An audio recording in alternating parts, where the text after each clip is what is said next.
it's our time. Everyone, hello. So good to be with you today.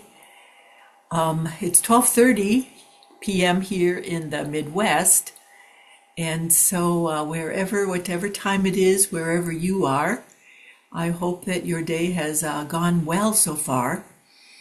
I know that Ed is just starting out his day, and maybe in Europe we're just ending your day. But however it is,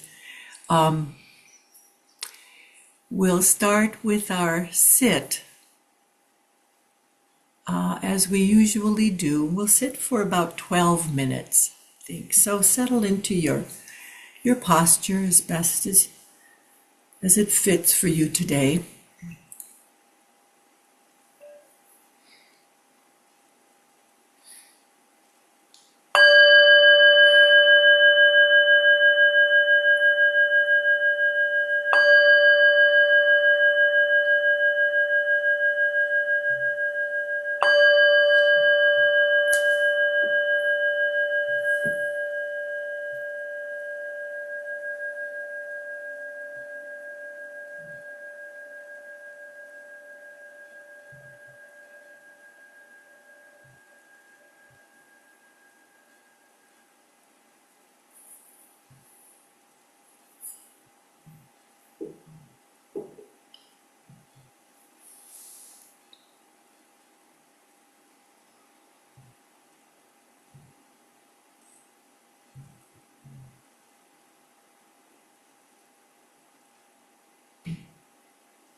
Verse of the robe. Vast is the robe of liberation, a formless field of benefaction. Wearing the universal teaching, I realize the one true nature, thus harmonizing all being. Vast is the robe of liberation, a formless field of benefaction. Wearing the universal teaching, I realize the one true nature, thus harmonizing all being. Vast is the robe of liberation, a formless field of benefaction. Wearing the universal teaching, I realize the one true nature, thus harmonizing all being.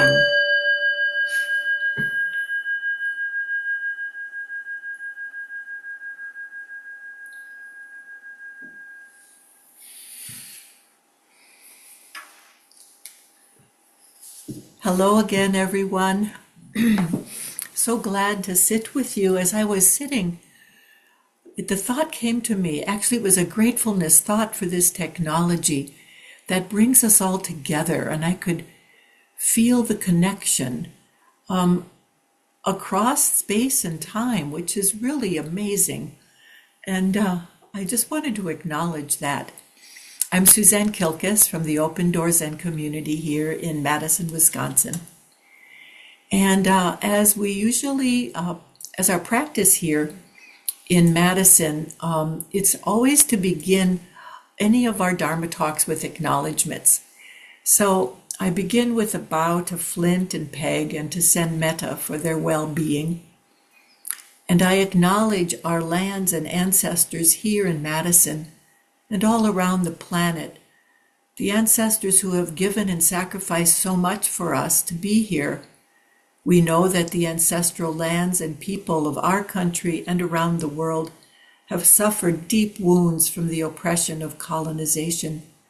We acknowledge our past so that we can know how to be in the present, to not harm, to live peacefully, and to offer our practice and actions for the healing of all wounds.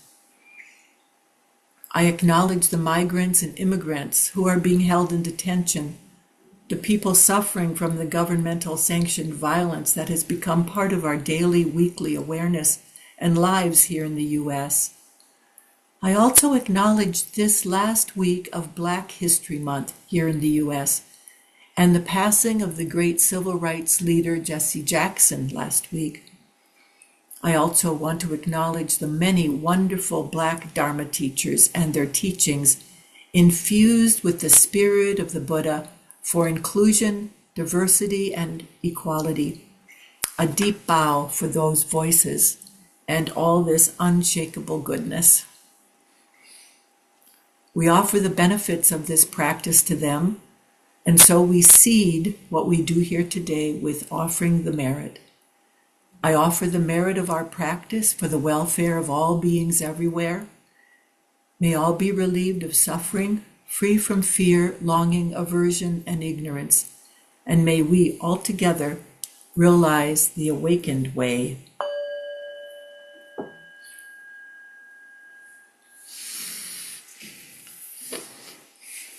So I want to talk to us about our minds today. Actually, I want to have a discussion with you. We know how minds work.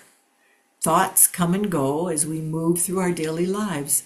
Just a mishmash of this and that, attending to what is in front of us, what needs to be done. Like here in the U.S., it's tax season, so tax preparation is one of those things. What needs solving, what needs our attention or not, how to organize things. The list goes on. It's a flow of thoughts, images, and sensations. And then there are the things that keep coming back, the ideas or the awarenesses. They maybe lurk in the background and come forward in moments of pause or when they're stimulated in some way. I have a few of those today I want to discuss with you as they seem pertinent to practice, at least to mine in the recent time.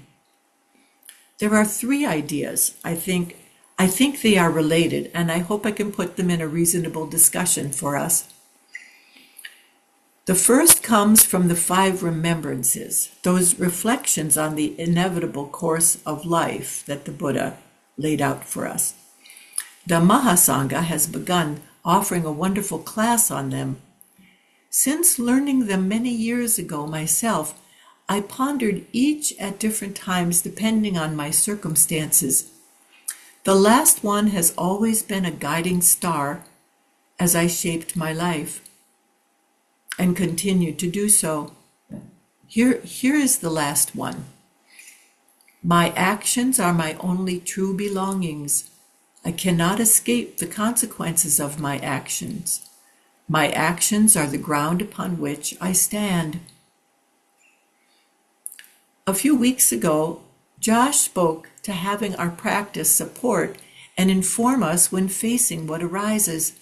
He said, if our practice could help us see our life with a sharper eye, wouldn't that be wonderful? It would help us see more clearly how our actions define us and show what our values are. Someone running for the Senate seat in Texas, who is also a theological student, has said, don't tell me what you believe. Show me what you are doing, and I'll tell you what you believe. That's quite a challenge, given the circumstances of Christian nationalism, I guess I'll just say that. The Buddha placed a great deal of attention on the importance of our actions.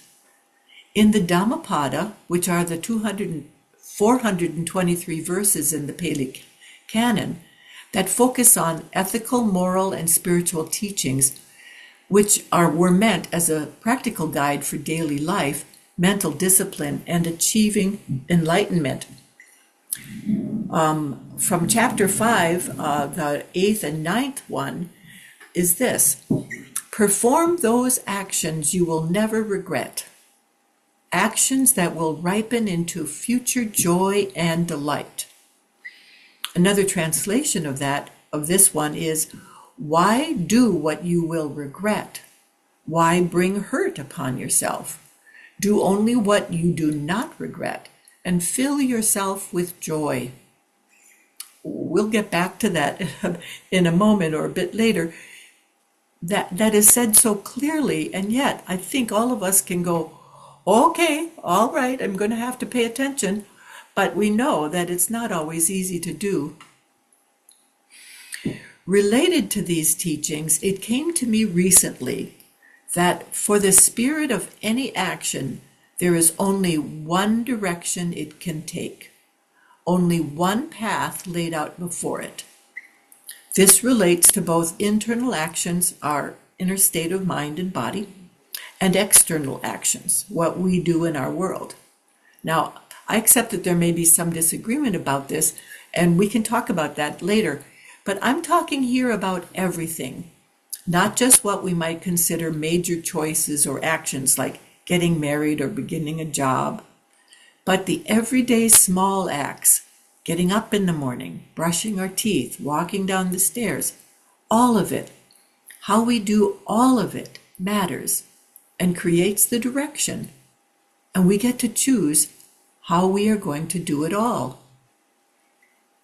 The third awareness that came to me that has been swirling around in my mind for quite a while actually is the importance of attending to Mara, or what I call Mara mind sometimes.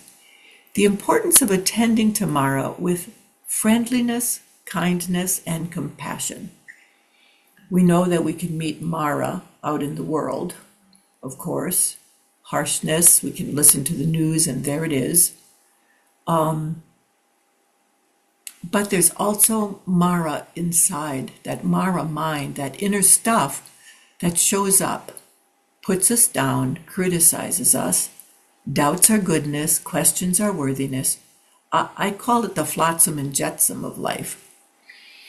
So I'm going to tell you a personal story that I think involves all three, and my request or invitation is for you to track the story to see if you can, where you're going to pick up all three.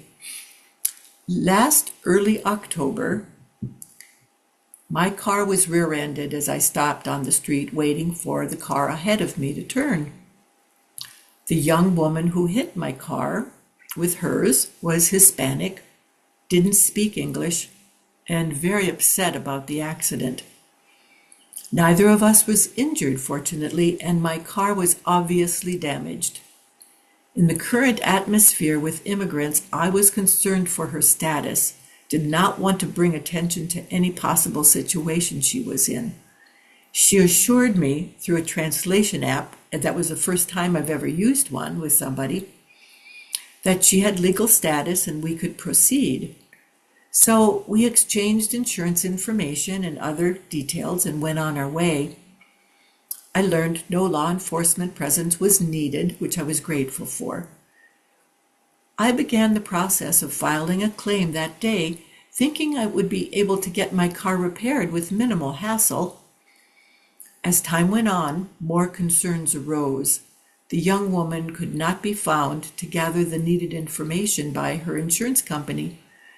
She dropped her insurance, and by late December, I learned that the claim was denied because they had not been able to contact her to find her.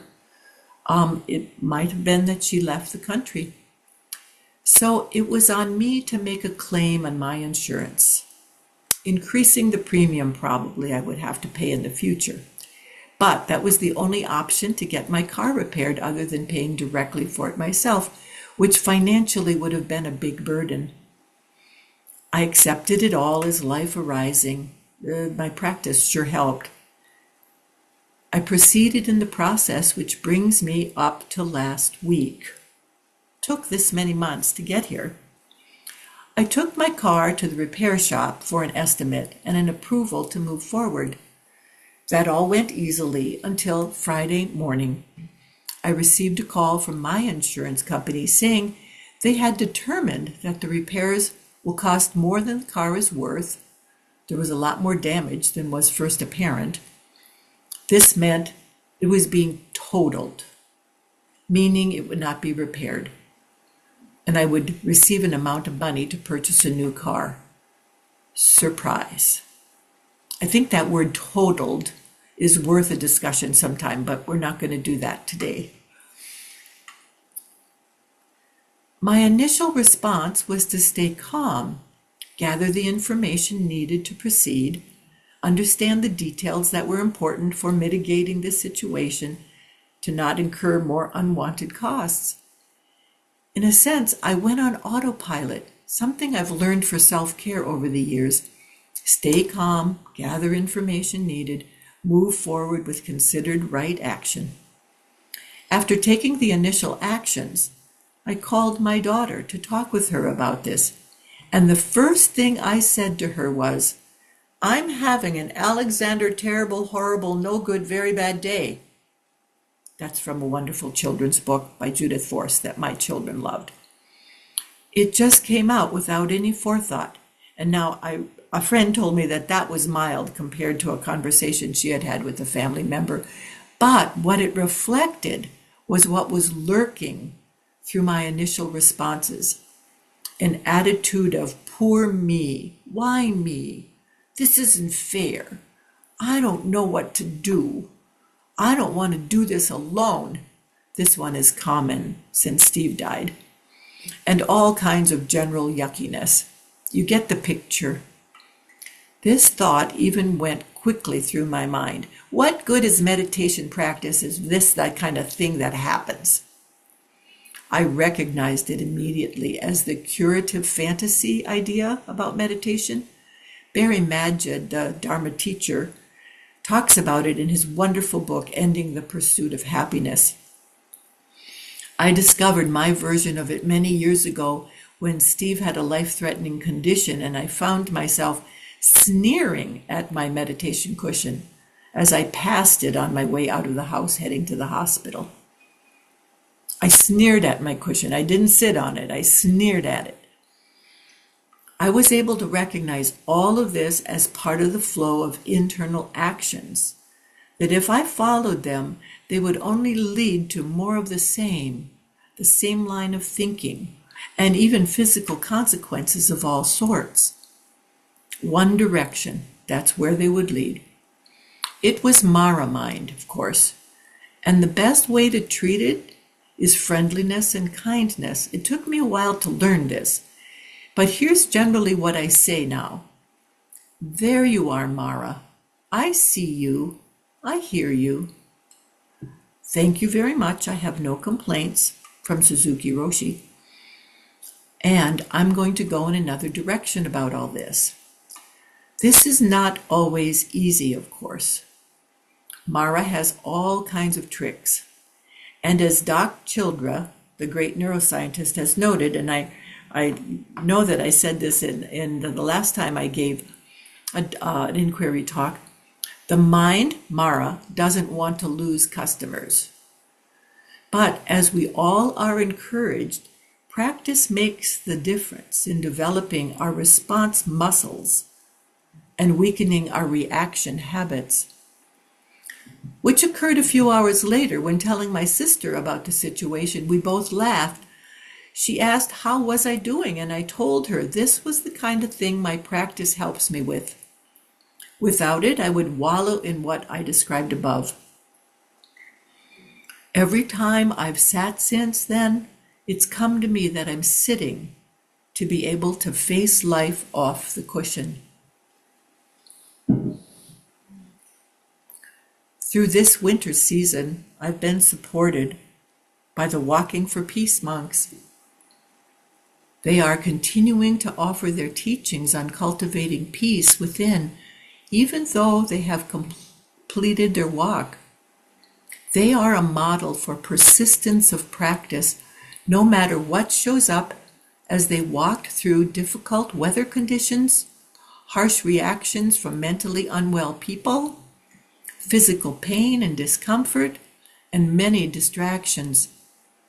But they also brought thousands of people together, hundreds of thousands really, demonstrating the effects inner peace produces and why mindful practice is essential, showing us that every decision and action is a thread that weaves the fabric of our lives, individually and collectively and irrevocably. One more thing. Last Friday evening, I watched an interview with the actor Eric Dane. Netflix has a project, Famous Last Words, from a show originating in Denmark. It's a show of interviewing notable people in an intimate setting with the understanding that the interview will only be aired after they die. The first one was with Jane Goodall, the ecologist. It was absolutely beautiful. It's an extraordinary approach to engaging a person with their knowing the intent of the project. They will die before it is aired. Eric Dane was a popular leading man TV actor until the effects of that devastating neurological disease ALS ended his career. He was wheeled onto the stage with only the interviewer, Brad Falchuk, in the room. I'm giving you the setting because it contributes to the experience, the viewing experience. Intimate, immediate, an invitation for an acutely honest experience. It is a conversation demonstrating that no matter what is accumulated in accolades, material possessions, or experiences, the ultimate thing that matters are decisions and actions. Our only true belongings are our actions. There is no escaping actions or their consequences, and our actions are the ground on which we stand. The interview ended with only the man speaking directly to the camera. Eric Dane chose to speak to his 2 teenage daughters. They are Dharma teachings, really. We know that life is full of Dharma teachings, and they come from all directions. He wanted them to take in 4 pieces of advice. Here it is. Number 1, be present. Practice living now, letting the past be and letting the future unfold. There's nothing more important than to live in the present. Number 2, fall in love with something that makes you want to get up in the morning. Find your passion and purpose and express it fully. He also hoped that they would fall in love with someone else, but this first one was more important to him. The third one, choose your friends carefully. Treat them with love, respect, kindness, and generosity. Receive all of that and all that is good from them. Let the flow between you and your friends be free. And number 4, fight. He used the word fight. What he meant was attend with all your heart to what is important and what really matters. Face all your challenges with dignity, honesty, and grace, and don't back away from life. I highly recommend you see this interview conversation. It's a rare public expression of Buddha nature, of the unshakable goodness in all of us, free of the cover of ego, as Eric Dane said, of all the parts that vie for attention and want to take over. So I want to open up now to hear from you, your experiences, what you've learned about the effects of actions, the paths our actions lay before us, about encountering Mara, or anything else that you'd like to bring forth. I know that anything that anybody says here is a teaching, and I welcome it.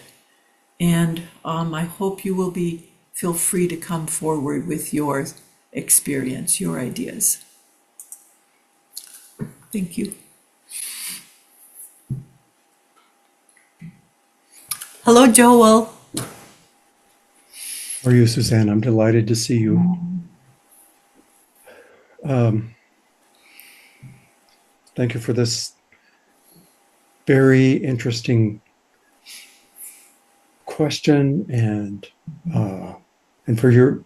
for the generosity of your setup for it, for your telling your own story and then connecting it with what Eric Dane had to say. I watched a little bit of that that interview, and I was planning to come back to it. So thank you. I was thinking while you were talking about the 5 remembrances, which the fifth one is the one that is motivational, It's like that really makes a difference about action, to pay attention to action, to pay attention to the and to the motivation, to the intention behind action, which makes so much difference. I was wondering if you can talk about, that's a wonderful metaphor about Mara and Mara mind, and that Mara is always with us. It's we're human beings. We have nervous systems that express themselves through thoughts, and we have thoughts that express themselves in our nervous systems and bodily movements and functions and all of that. I know you are someone with lots of experience in mental health care and working with people. My question is about conditioning, and that in a way, is it not also true that it is being a kind of inheritance of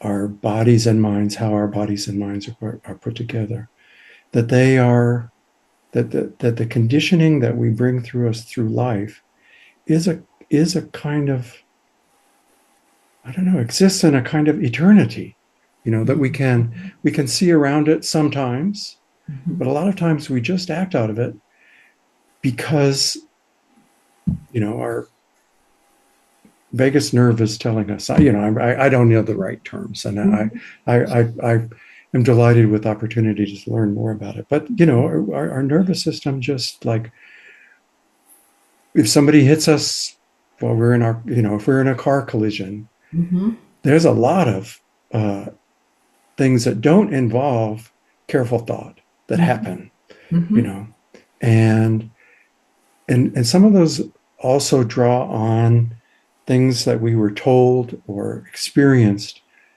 when we were pre-verbal or 5 or 10, those kinds of things Mhm. that now that I'm, I'm launched into this, I wanted to make a question out of it, and I don't know exactly how, except to say that those are our inheritance as well, and our closest companions. Mhm. That we, you know, that the language of the fifth remembrance is language that is inviting us to be mindful Mhm. in kind of physical terms, to engage our prefrontal cortex, Mhm. something like that, or I hope I'm not misstating it, Mhm. but that there's some way in which your advice, to invite Mara for tea, as I've seen it before, has Mhm. something to do with this inheritance of conditioning. Yes. Can you talk some about that? Um, yes. Although you've given a wonderful talk about it already, Joel. Thank you so much. Well, what came to mind with what you were saying is the repentance. All our ancient tangled, we say tangled, twisted Mm, karma from beginningless greed, mm, hatred, and delusion. mm-hmm, That's what conditioning is. It's beginningless. And it is on us as this human species to turn toward ourselves and recognize it and go, oh, there it is. Okay. mm-hmm, What mm-hmm, am I going to, how am I going to respond to this? If we don't, we're in big trouble as we see mm-hmm, in the world. I read a really challenging article this morning about what the ICE agents are doing to people who are just observing, mm-hmm, and their reactivity is so cruel to people. That reactivity, if it's not addressed, it escalates. It just makes things so much worse. And so without our training, without our practice, that's exactly what happens. I'll be on a continual pathway of escalation and not taking care of our nervous system at all. And that is what we do need to take care of. And what you said about engaging our prefrontal cortex, that is really important because we need to talk differently to ourselves about this. But we also need to engage our heart.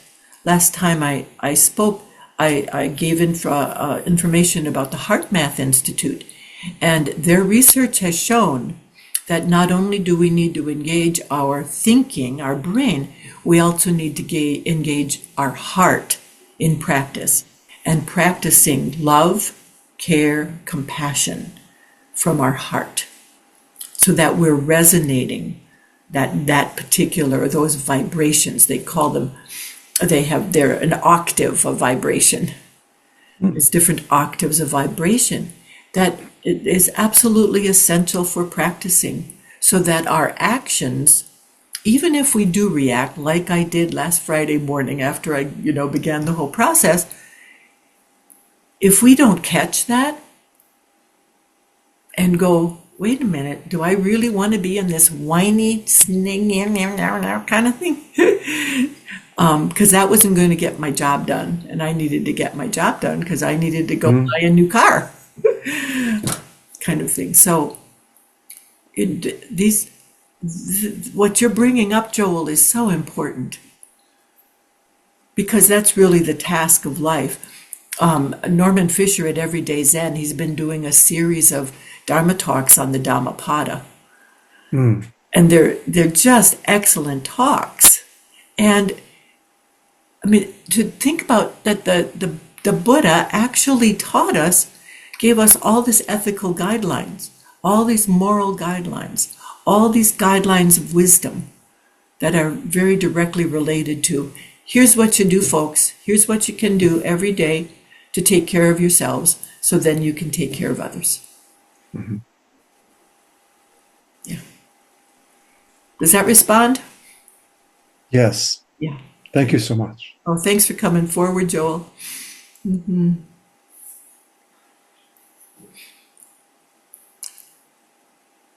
Mm.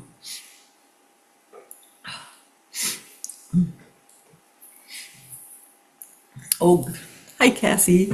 So good to see you. I see you. You mentioned what the monks walking across America meant Yeah. means, Yeah. and the interconnectedness of it all. I didn't know when they started. I didn't find out until they were already well on the road. But they started 11 miles from here. I think you said that the last time I was on. Yes, that was just wonderful. So I didn't realize that I'd already talked about this before. It's so present in me. Oh, I can talk about them every day, Cassie. So I probably already mentioned that I had the opportunity to go to their returning. Oh, I don't know that. Yeah. So I got to be there when they returned to their temple. Mm. Mm. And I had gone the day before to even see if it was possible, those kinds of things. And arrived 3 hours before they were scheduled to arrive, and it was already full. And I managed to get a spot right beside the gate, touching the gate. So I was inside the temple courtyard, but only by inches. And I noticed in me a hidden agenda of a pure land that doesn't hold the people that spoke so poorly to them, that doesn't hold the other energies that were present. And so their teacher was standing in the middle of the courtyard for them to arrive. And when they turned the corner to meet the gate, there was lines of attendants with flowers to throw at their feet as they walked to their teacher. And their teacher just zooped forward to the gate. And all the attendants are like, this is not the way. Oh, he's breaking form. Oh, He's no. breaking form, and throw the flowers. It just so happened that returning then was 16 inches from where I was standing, because I was standing right at the gate. And the moment that they met, the lead monk who had been walking flowed like water down into a full bow. He did not lower. It was fluid. And 20% of the people in that immediate circle, before their mind could tell them to drop, they dropped. It was a whoosh.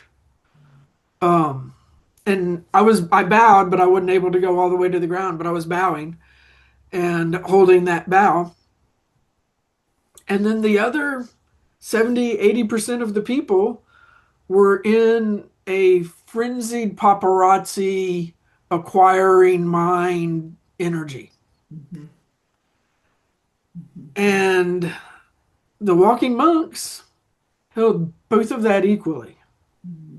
They weren't in, I could not sense any form of judgment from them, and, or resistance that I was experiencing. Uh, and when he went to the ground, he wrapped his hands around his teacher's ankles. And he cried in a body, sobbing, shaking, moving cry for a really long time. For so long that his teacher was petting his head and asking him to rise, and he wouldn't. And then more time, and the teacher grabbed both hands of his robes to physically pull him up, and he pushed himself back down. I can't imagine how much was truly moving through him. And our full acceptance. It was the interconnectedness and the acceptance. And the monks and the other attendants that were in the temple that had a sound system going were chanting the Buddham Dharmam Ushami. I'm so hesitant to sing. And I'm echoing that. And as they then move forward, the people around me are asking me what those words were. And it was then that I was starting to get a grasp of how deeply he was changing so many people. And I had that vision of like in the pond of the water where you see the one drop and you see the ripples. But this is thousands and millions of drops all at the same time. And when he stepped out to speak to the crowd, it started raining hard. And I was, again, just like, I didn't think then, but now as I imagine that moment, it's symbolized in my mind with a still pond with all the raindrops making all the circles. And how many people there had not encountered any form of just presence. So anyway, I just can't stop myself from reliving that moment and its teaching of acceptance. You're fully embodying it now, aren't you? I feel it in the back of my throat. Yeah, Yeah. yeah, yeah. Oh, beautiful, beautiful. Thank you. Thank you for sharing all of the details about it. I saw just a short video of it on Instagram, Yeah. and I could only imagine I could only imagine what it was like. I saw that he gripped his Yeah. teacher's ankles. Yeah. And now that I know, I'm going to go back and watch it.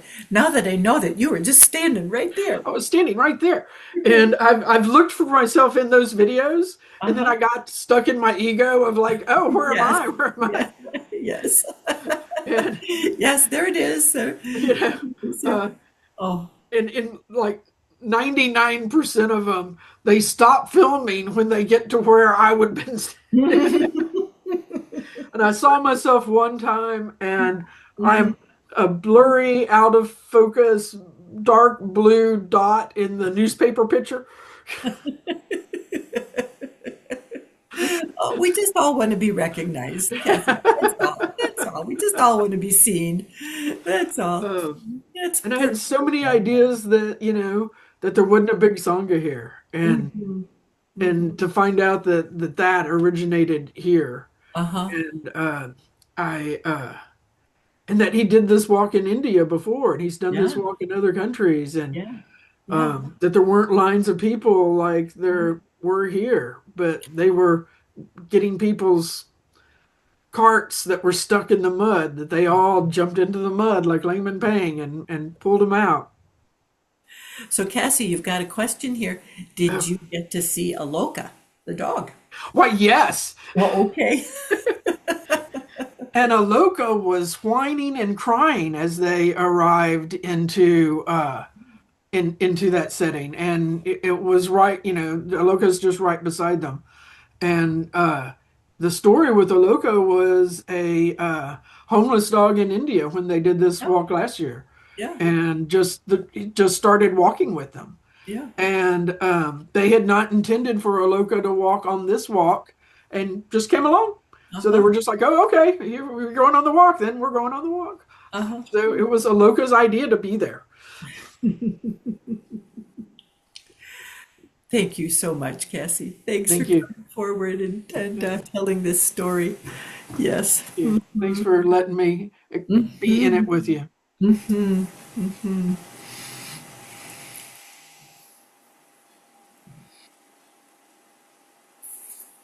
Hello, Rosemary. You remuted.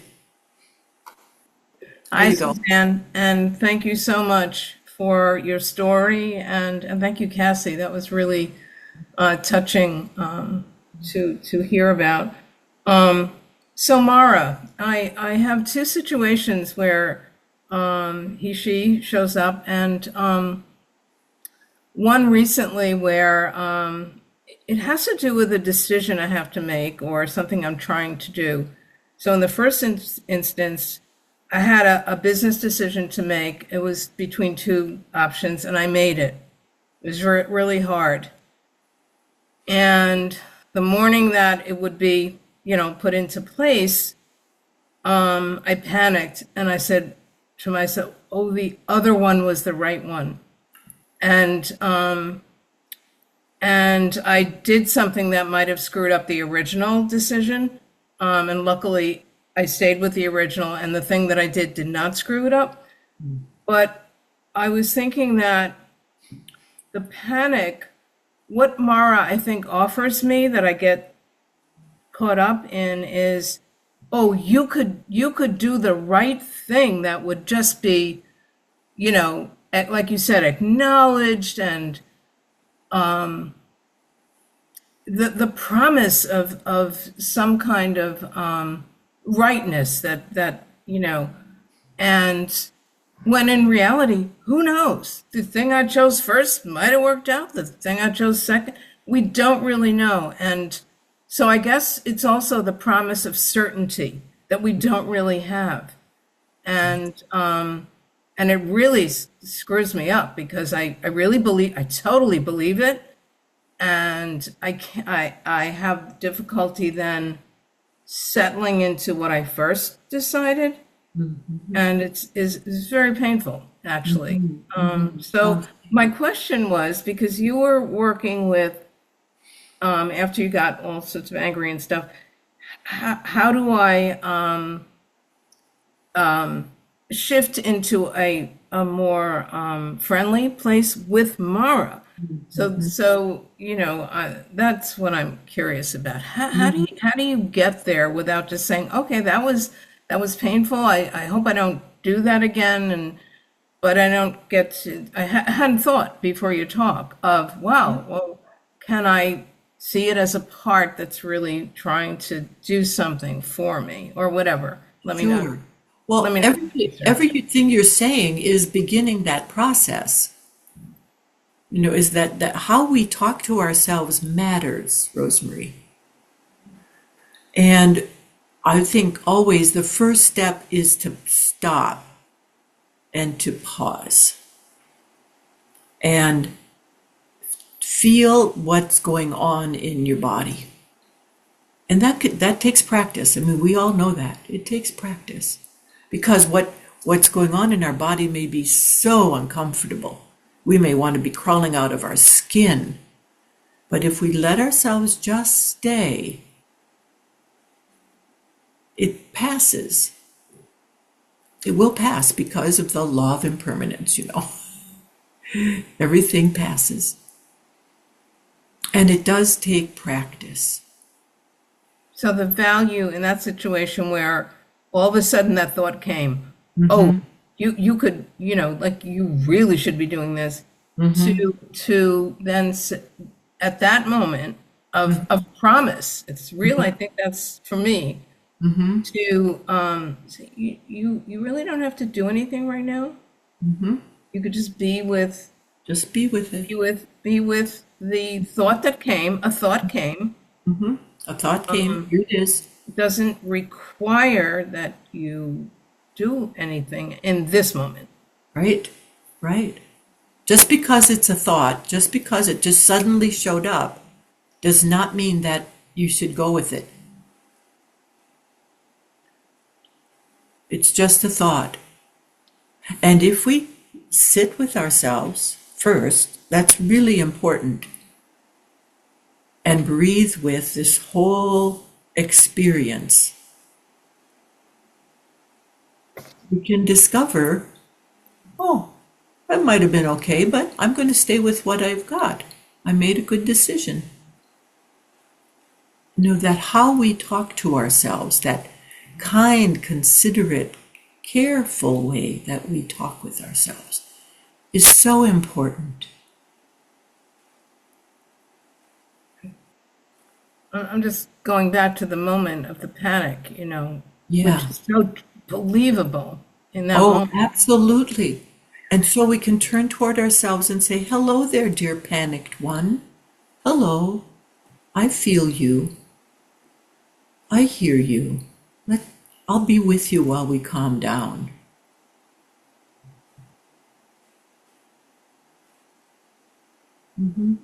Thank you. Thank you. You're This is welcome. really, really helpful. You're welcome. Yeah, yeah. We all go through this. We have all have our flavors of it, Rosemary. That's a good way to put it. That's a good way to put it. Yes. Thank you so much. You're welcome. How about staying on with me because it's time? Oh, okay. It's time for us to close. So let's offer our practice principles. Caught in the self-centered dream, only suffering. Holding to self-centered thoughts, exactly the dream. Each moment, life as it is, the only teacher. Being just this moment, compassion's way. Caught in the self-centered dream, only suffering. Holding to self-centered thoughts, exactly the dream. Each moment, life as it is, the only teacher. Being just this moment, compassion's way. Caught in the self-centered dream, only suffering. Holding to self-centered thoughts, exactly the dream. Each moment, life as it is, the only teacher. Being just this moment, compassion's way.